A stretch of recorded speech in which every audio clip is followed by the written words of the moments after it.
Welcome back to QHSE Talks.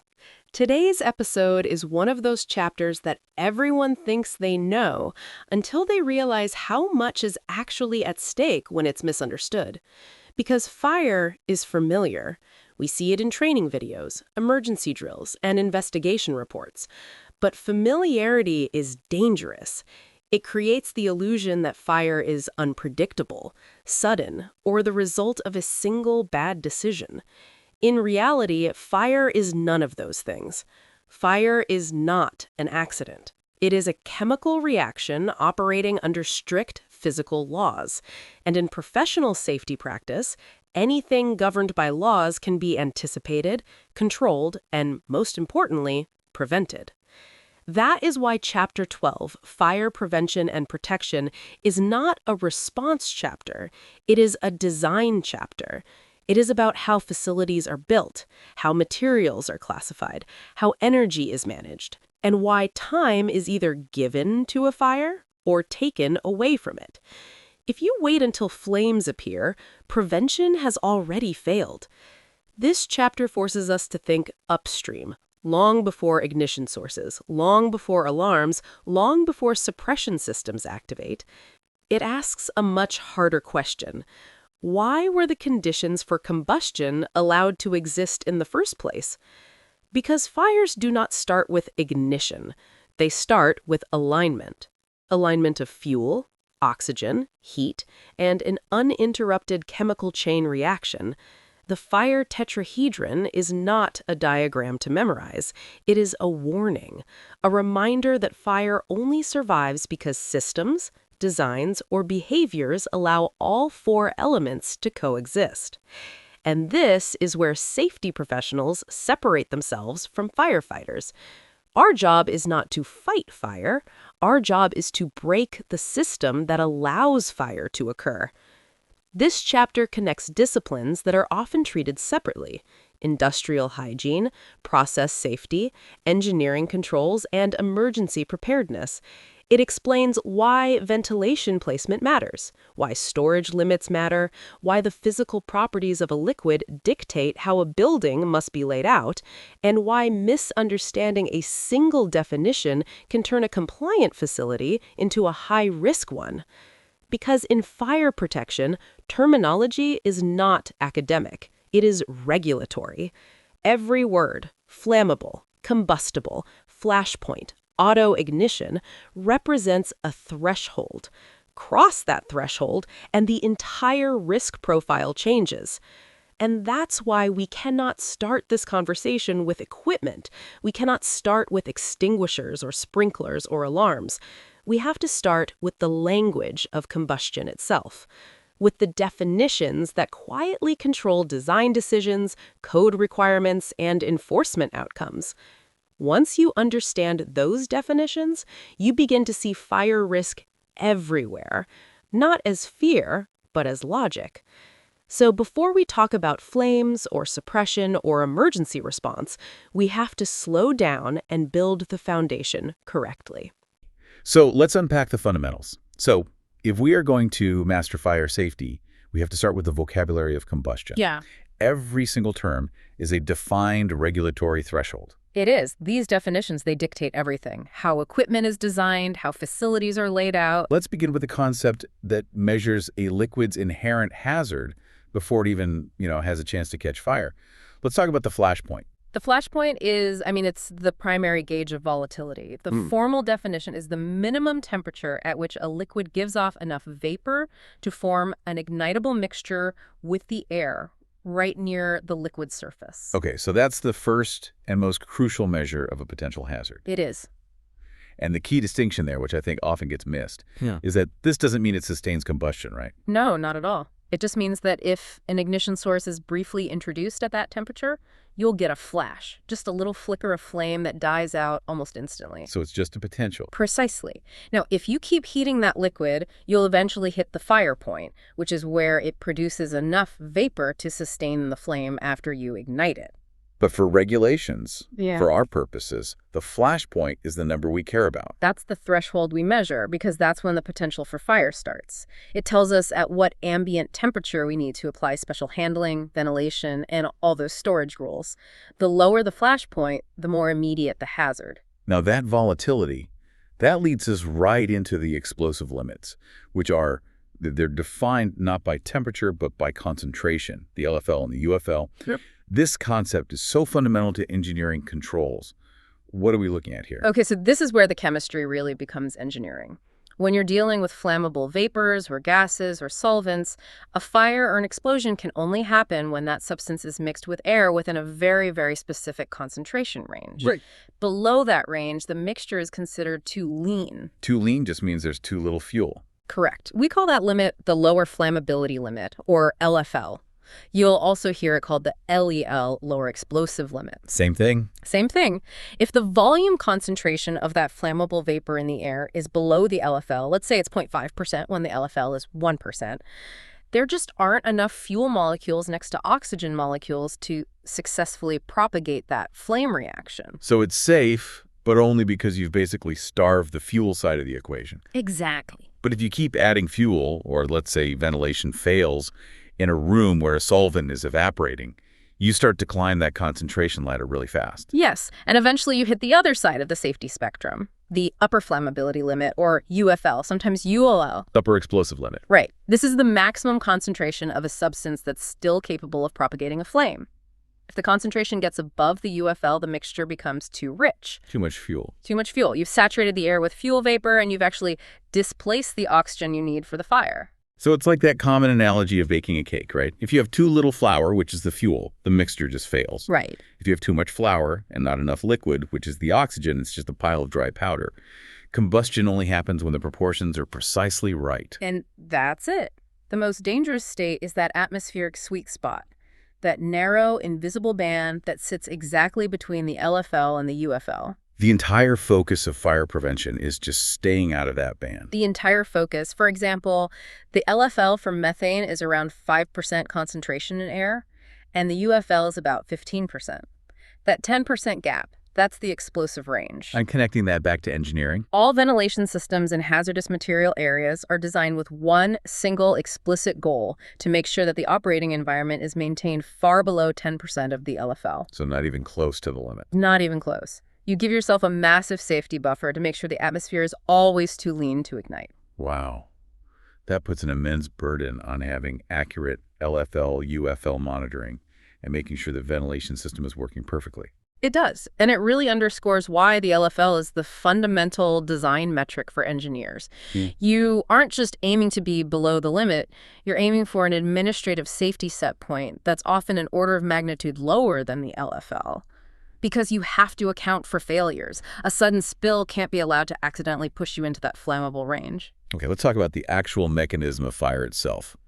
For decades, the standard was the fire triangle. Heat, fuel, oxygen. Everyone learned that one in school. Right, but modern safety science, and Chapter 12, rightly transitions to the fire tetrahedron. I find it fascinating that we've evolved to identify a fourth distinct component. What is that critical fourth element, and why does it change how we approach suppression? That's a fantastic question, because this fourth component is the absolute key to modern firefighting. The critical element is the uninhibited chemical chain reaction. The fire triangle, it described the ingredients. The tetrahedron describes the process. You still need the fuel, the heat, and the oxidizing agent, which is usually oxygen. But those three only create the potential for fire, or maybe the initial ignition. So let's say I apply a match to a piece of wood. I provide the heat, the wood is the fuel, and the air is the oxygen. But what keeps that wood burning once the match is gone? That's the chain reaction. Yep. When combustion happens, the heat breaks down the fuel molecules into these highly reactive, unstable intermediate products. We call them free radicals. Okay. These free radicals then react incredibly rapidly with the fuel and the oxygen to produce more heat and, crucially, more free radicals, which just accelerates the whole process. It's a self-generating positive feedback loop. Exactly. And if you don't interrupt that rapid cycle, the fire becomes self-sustaining, and it'll just keep going until one of the other three primary components is gone. This is where we see the power of advanced extinguishing agents. Yeah. right? They don't necessarily remove the heat or the fuel. They attack that invisible process. That's it, exactly. Suppression agents like halogens, though they're restricted now for environmental reasons, or certain dry chemical agents, or modern clean agents like Anovec or FM200, they don't primarily work by cooling or smothering. So what do? They work by chemically interfering with those free radicals. They are chain reaction inhibitors.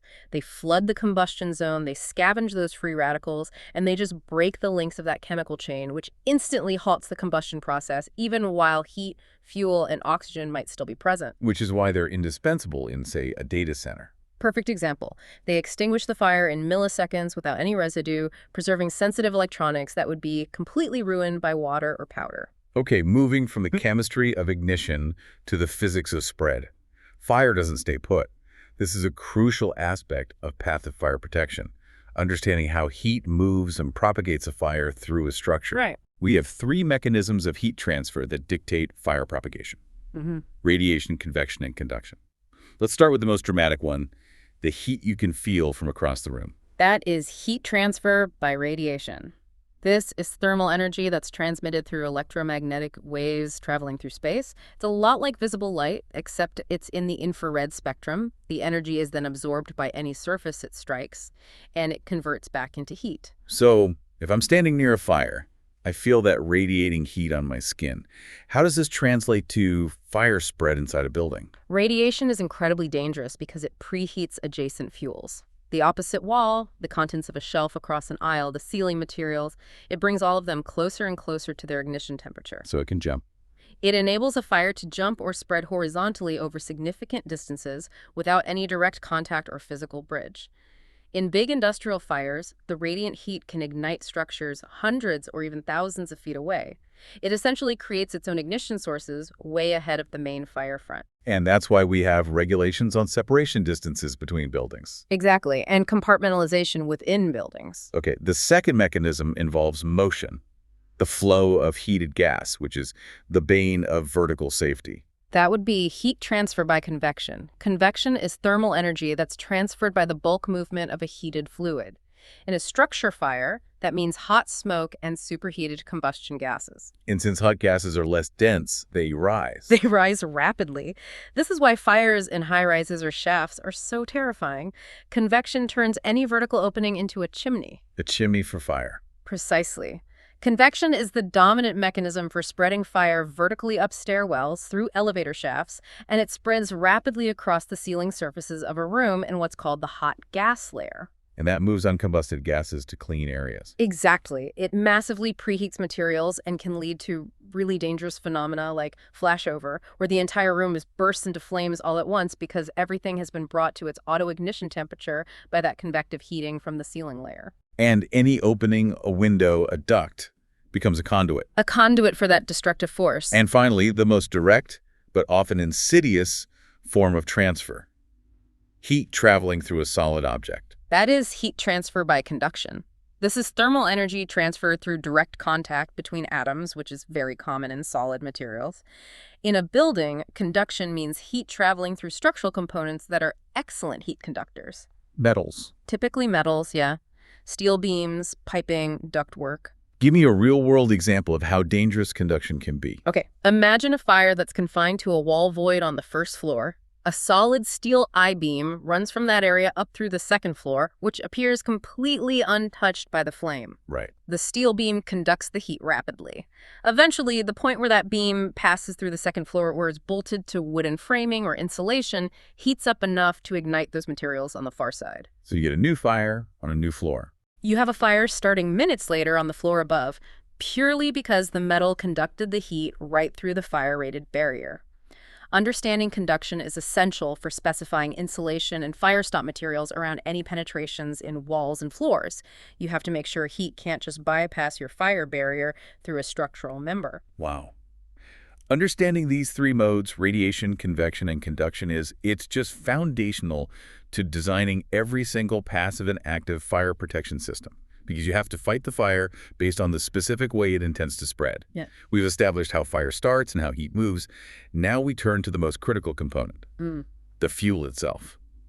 Identifying what is burning dictates precisely how we fight it. It really does. And Chapter 12 lays out the 5 standard fire classifications that every professional has to internalize. And this classification system is standardized globally for a very good reason. Using the wrong extinguishing agent is often much worse than using none at all. Like putting water on a grease fire. Or a water extinguisher, which works perfectly on a Class A fire, can cause an explosion on a Class D fire or just violently spread a Class B liquid fire. Okay, let's summarize the 5 classes, starting with the most common one we encounter daily. That would be Class A.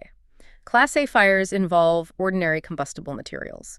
This is the bulk of what we burn in everyday life: wood, cloth, paper, rubber, and certain plastics. Since they leave an ash, they are generally extinguished by cooling and wetting. So water. Typically with water, yes. Next up, the liquid, gas, and grease category. Class B. Class B fires involve flammable and combustible liquids, gases, greases, and tars. The common denominator here is that these substances vaporize or boil off, which means water or agents that primarily cool the material are ineffective. They just spread it? They often just spread the liquid, or if the liquid is hot enough, they cause a steam explosion that sprays the burning fuel everywhere. So Class B fires have to be suppressed by smothering, removing the oxygen, or by inhibiting that chemical chain reaction. Moving to the hazards of the modern industrialized world. Class C. Class C is the electricity class. It involves energized electrical equipment. The primary danger here isn't necessarily the fuel itself, but the risk of electrical conductivity. So you need something non-conductive. You must use a non-conductive extinguishing agent, like carbon dioxide or a dry chemical. And crucially, once the power is disconnected, the electricity is no longer energized, the fire often reverts to a Class A or a Class B fire. Depending on what's burning. Right, like the plastic wiring insulation or transformer oil, and then your suppression strategy can change. Then we get into the specialized high hazard categories. Class D fires are, well, they're terrifyingly unique. They really are. Class D involves combustible metals. Think magnesium, titanium, zirconium, sodium, or potassium. Things that burn incredibly hot. Extremely high temperatures, and they have a violent, often explosive reaction if they come into contact with water or standard water-based extinguishing agents. They require highly specialized dry powder agents. Which are different from dry chemical agents. Very different. The dry powder acts by smothering and absorbing heat, and it forms a crust over the burning metal. And finally, the highly specific modern category created for the professional environment, Class K. Class K addresses fires that are specific to commercial cooking appliances, which involve combustible cooking media, primarily vegetable or animal oils and fats. These burn at extremely high temperatures and have really high auto-ignition points. They do, and standard Class B agents often just aren't sufficient. Class K agents specialize in a process called saponification. It's a chemical process. Saponification, that's a great example of science in action. What does that chemical reaction actually do? The agent, which is usually a potassium-based alkaline solution, it reacts with the hot fat or oil to form a non-combustible, foam-like soap blanket. The soap blanket. A soap blanket or crust. It seals the surface of the burning material, which prevents oxygen excess, and at the same time it cools the oil below its auto-ignition temperature. It is incredibly effective and absolutely necessary given the heat retention and volume of oil in modern fryers. That detailed classification is vital. But when dealing with flammable liquids, Chapter 12 requires us to go even deeper than just Class B. We have to distinguish between flammable and combustible liquids. We do. A distinction made solely by that initial flashpoint we discussed in Part 1. And this distinction is the absolute core of liquid storage regulation. By definition, a flammable liquid is any liquid having a flash point below 140 degrees Fahrenheit, that's 60 Celsius. And a combustible liquid falls into the range where it has a flash point at or above 140 degrees Fahrenheit, but still below 200 degrees Fahrenheit. That 140 degree mark is the dividing line in safety regulation, and it's extremely important. Why 140 degrees? Is that an arbitrary number? It's not. It's a point designed to maximize safety against common risks. Liquids with a flash point below 140, like acetone or Vaseline, can ignite easily at or near standard room temperature, or if they're exposed to a typical heat source, like a radiator. Liquids above 140, like certain heavy oils or diesel fuel, usually require some external heating to reach their flash point, so they pose a hazard, but it's a less immediate one under normal conditions. Now, to give our learner the level of detail necessary for professional practice, the NFPA further classifies flammable liquids. Those in Class I, based on both their flash point, FP, and their boiling point, BP. Right. It's not enough to know it's flammable. You need to know how volatile it is and what state it tends to be in. And this three-tiered classification for Class I liquids is vital for inventory management and control systems. Let's break it down. Please. First, you have Class IA. These are the most hazardous. They have a flash point below 73 degrees hour and a boiling point below 100 degrees Fahrenheit. They're extremely volatile. Extremely. Things like diacetyl ether, they produce ignitable vapors even in very cold conditions, and they quickly turn into a gas at ambient temperatures, making them a dual hazard of fire and potential pressure. Okay, what's next? Class IB. These also have a flash point below 73 degrees of F, so they're highly flammable at room temperature, but their boiling point is at or above 100 degrees Fahrenheit. A common example. Gasoline. Highly flammable, but it might not transition into a pure gas state as quickly as a Class IA liquid. And the last one. Class IC. These liquids have a flash point at or above 73 degrees F, but still below 100 degrees Fahrenheit, so they're slightly less volatile. They only pose a flammability risk when the room temperature rises a little bit above 73. A good example might be methyl ethyl ketone, or MEK. That precision defining hazards based on tenths of a degree and specific boiling points, it really underscores the highly quantified nature of safety engineering. NFPA doesn't leave anything to chance with the most volatile materials. Not a thing. Knowing which subcategory your chemical calls into determines everything from the electrical rating of the storage area to the type of safety you have to use. Moving into active defenses, the portable fire extinguisher is the most immediate line of defense.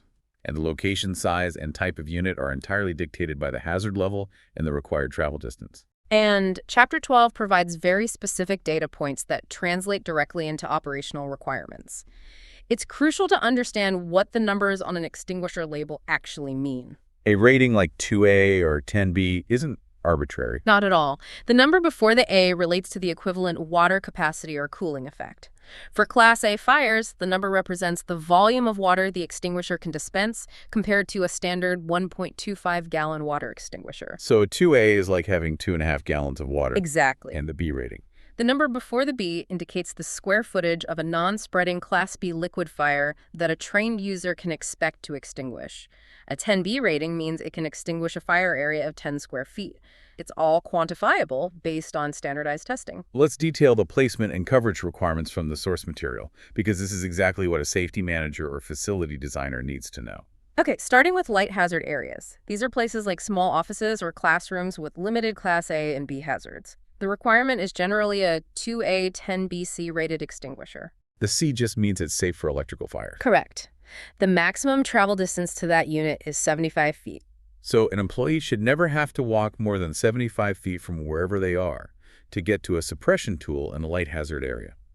But the coverage area is calculated differently. That's right. For light hazards, the maximum coverage is calculated based on the A rating. It's 1,500 square feet per unit of A rating. So a 2A extinguisher can cover up to 3,000 square feet of floor space. Correct. Okay, let's do a practical calculation. If I have a 15,000 square foot light hazard office space, how many 2A extinguishers do I need? All right, so since a 2A unit covers 3,000 square feet, you would divide 15,000 by 3,000, which means you need a minimum of 5 2A units. But there's a catch. There's a catch.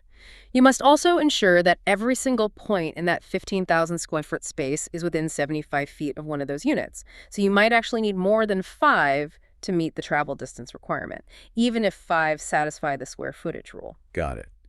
And the requirements tighten up significantly as the hazard increases. They do. For ordinary hazard areas, places like light manufacturing or warehouses with moderate amounts of liquids and combustibles, the requirements shift. Option 1 calls for the same 2A10BC rating, but the maximum travel distance drops sharply to only 30 feet. wow, from 75 feet down to 30. That severe drop shows the direct regulatory correlation between increased hazard and the need for immediate suppression capability. If the fire is going to grow faster, you need to get to the tool faster. Okay, and for extra hazard areas, places with high volumes of flammable liquids, high piles of combustibles, woodworking shops. The ratings jump up to match that potential fuel load. Option 1 here requires a 4A40BC rating. So double the Class A and 4 times the Class B extinguishing capability. Exactly. The maximum travel distance stays at 30 feet, but the coverage calculation shifts again. In extra hazard environments, due to the increased risk of rapid spread, the maximum coverage is reduced to 1,000 square feet per unit of A rating. So a 4A unit now only covers 4,000 square feet. Right. It basically penalizes the designer for having high hazards by reducing the effective area of the extinguisher, which forces tighter spacing and more units. And of course, the specialized hazard we discussed, commercial kitchens. For kitchens, the requirement is a 2A 1BCK extinguisher with a 30-foot maximum travel distance. And that K-class is indispensable. It's designed specifically for those high-temperature cooking oils, ensuring the agent forms that non-combustible soap layer. The saponification we talked about. Exactly. It smothers that deep-seated oil fire so effectively. While portables are crucial for immediate intervention, fixed systems are the ultimate engineering control, and the most widespread is the automatic sprinkler system. The source material mentions several types. Why do we need so many different systems? We need different types because the environmental conditions and the type of hazards dictate the speed and method of water application. The most common are wet pipe systems. And they are. The pipes are always filled with pressurized water. When a head activates, water is discharged instantly. You use them in heated buildings where there's no risk of freezing. Very fast response time. But what if there is a risk of freezing? Then you need a dry pipe system. In these, the pipes contain pressurized air or nitrogen, not water. Water is held back by a valve. When a head activates, the air pressure drops, that trips the valve, and then the pipes fill with water. So a bit of a delay. A slight delay. You use them in unheated areas, cold storage, that sort of thing. And what's a deluge system? Deluge systems have open sprinkler heads, so there's no heat-sensitive element. The piping isn't pressurized. When a fire is detected by an independent system like smoke or heat detectors, the deluge valve opens and floods the entire protected area simultaneously. All at once. All at once. For high-hazard areas where you anticipate rapid fire spread, chemical storage, aircraft hangars, places where you need total immediate saturation. That distinction between immediate response with wet pipe and total area coverage with deluge based on the hazard is critical for facility design. Absolutely. And the activation mechanism for the individual heads is fascinating. It's a combination of precise engineering and simple physics.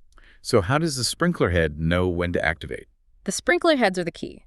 Standard heads are held closed by either a heat-sensitive glass bulb filled with a liquid or a two-part metal link held together with a fusible alloy. Okay. When the ambient temperature around the head reaches a predetermined point, not the flame touching it, but the air heating up through convection, that bulb shatters or the fusible link melts. And we can quickly identify the temperature sensitivity of the head just by looking at its color. Correct. The source mentions that the heads have varying degrees of temperature sensitivity indicated by color coding. For instance, orange or red-coded heads indicate the common temperature range of 135 to 170 degrees Fahrenheit, which is suitable for most commercial settings. But what if you're in a high-heat environment? Right, like near a furnace or a boiler.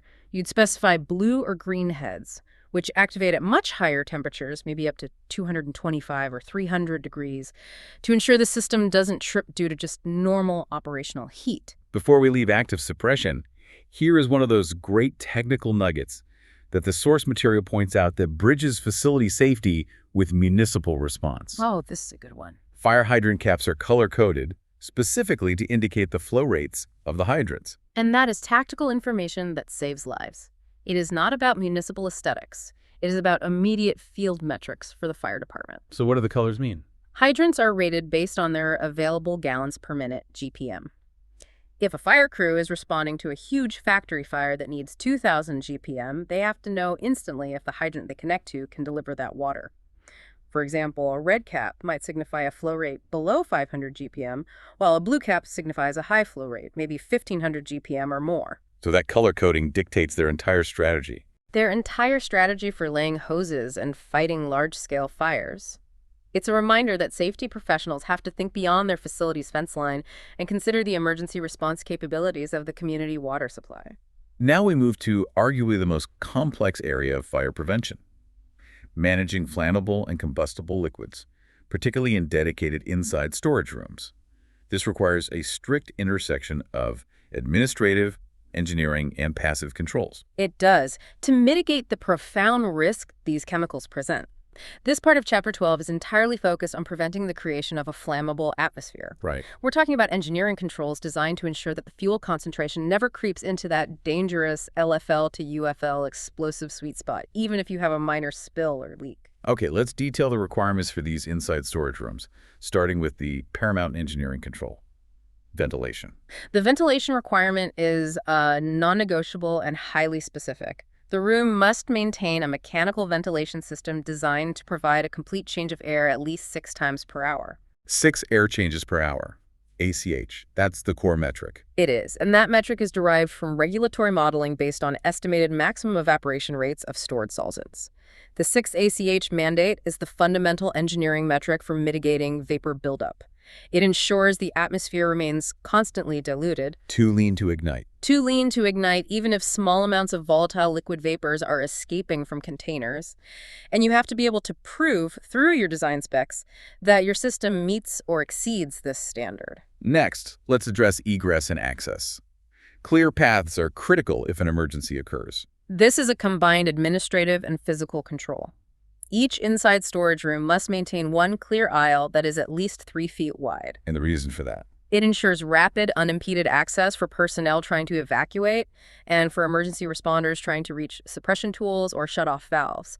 3 feet is the minimum width needed to navigate the room safely, even with materials stored on shelves on either side. And there's a rule related to managing container stability to prevent a cascade failure. The stability is absolutely key when you're dealing with heavy volumes of volatile liquids.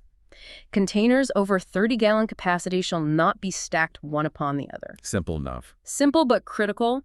This prevents a catastrophic failure where the weight of an upper drum could crush or deform a lower drum, releasing huge volumes of flammable liquid and just dramatically worsening any potential incident by suddenly generating massive amounts of vapor. This rule requires robust administrative controls to make sure employees are adhering to those stacking limits. But the container size itself is also regulated based on the liquid class, which is a perfect example of risk quantification. You can't just use a 5-gallon plastic jug for every liquid. No, you can't. OSHA's Table 12.9 requirements clearly illustrate how the inherent hazard of the liquid dictates the maximum allowable container size. And the material of the container, glass versus metal, also significantly influences the allowable volume. Because of the breakage risk. Exactly. Let's use specific examples from that table to show the difference between hazard levels. Okay, take the most hazardous, a highly volatile Class IA liquid. That's a flash point below 73, boiling point below 100. If it's stored in a fragile glass container, the volume is strictly limited to 1 pint. Just 1 pint. Just 1 pint. Now, if that same Class IA liquid is in a more robust metal container like a Type 1 or Type 2 safety can, the maximum size jumps to 1 gallon. This small size limit reflects the extreme risk of the material. So if we move down the volatility scale to a less hazardous Class IC liquid, that's flash point at or above 73 but below 100. The volume increases significantly. A Class IC liquid is allowed in a 1-gallon glass container, which is a 5-fold increase over the IA limit for glass. If it's in a metal container, the maximum size is 5 gallons. So it's a tiered approach. It's classic safety engineering. The container material provides protection, and the lower the flash point, the smaller the maximum volume allowed. You're minimizing the volume available to fuel a potential fire. Finally, let's address the overall maximum capacity of the storage room itself. This is where engineering and administrative controls meet regulatory limits. And we have to clarify a numerical discrepancy we noted in the source material. Yes. The source suggests a maximum capacity of 10,000 gallons per square foot for a 2-hour rated room with suppression, which seems, well, physically impossible. Thank you for raising that. That figure, 10,000 gallons per square foot, is clearly a transcription or an indexing error in the reference material that was provided. It just violates the laws of physics and typical industrial densities. So what's the real rule? In reality, the regulatory tables define the maximum total allowable capacity in gallons for a given storage room area, not capacity per square foot. So if we look at the intent of the source material, the key principle is the layered approach to protection. Absolutely. The corrected principle is that the maximum allowable storage capacity is heavily dependent on 2 factors. The passive fire resistance rating of the room's structure, like 1-hour or 2-hour rated walls, and the presence of an approved active fire suppression system, like sprinklers. So the code rewards redundancy. It rewards redundancy. A structure designed to hold a fire for 2 hours, that's your passive control, combined with an automatic suppression system, your active control, grants you the absolute maximum allowable storage volume. For a typical room size, that might be 10,000 total gallons. It's a risk-benefit calculation baked right into the regulation. If you want to maximize your chemical inventory and operational flexibility, you have to invest in the highest-rated fire resistance and fixed sprinkler systems. Exactly. The code recognizes that dual redundancy minimizes the risk of catastrophic loss, so your initial cost is rewarded with a greater inventory allowance. Okay, let's wrap up this deep dive by synthesizing the official key information to remember on fire prevention and protection, straight from Chapter 12. These are the takeaways that have to stick with the learner. Okay. First, solidify the 4 components of fire: fuel, heat, oxidizing agent, and the uninhibited chemical chain reaction.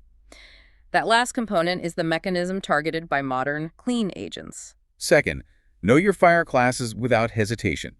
A for ordinary combustibles. B for liquids and gases. C for energized electrical. D for reactive metal. And K for commercial cooking oils and fats, saponification.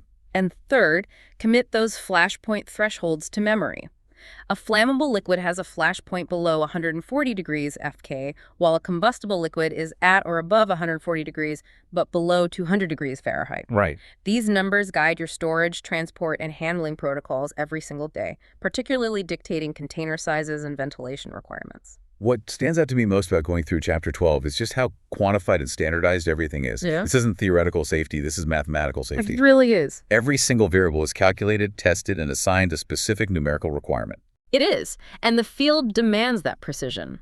Whether we're discussing the physics of heat transfer, conduction, convection, and radiation, which tells us how a fire spreads, or the regulatory thresholds like flashpoints and LFLUFL, which tell us when it can start. It all comes down to numbers. It all relies on measurable criteria. You cannot guess at the required ventilation rate. You have to engineer for those 6 air changes per hour. You cannot guess at extinguisher placement. You must adhere to the 30 or 75-foot travel distance rules based on the quantifiable hazard rating. It transforms the science of catastrophe into a predictable, mathematical risk management discipline. And this leaves us with a final provocative thought for you to consider as you apply this knowledge. We spent a lot of time defining that incredibly dangerous narrow band between the lower and upper flammability limits, that sweet spot where a mixture is explosive. The core principle of fire safety isn't just fighting the fire, it's meticulously controlling the environment through precise engineering controls to ensure that potential fuel-air mixtures are always outside that band, making them either too rich or too lean to sustain that chemical chain reaction. So what other aspects of safety, from controlling chemical exposure limits to managing noise levels or vibration, rely entirely on recognizing and meticulously avoiding a narrow, invisible threshold to maintain a safe working environment? Think about how defining these hidden boundaries informs every safety decision you make.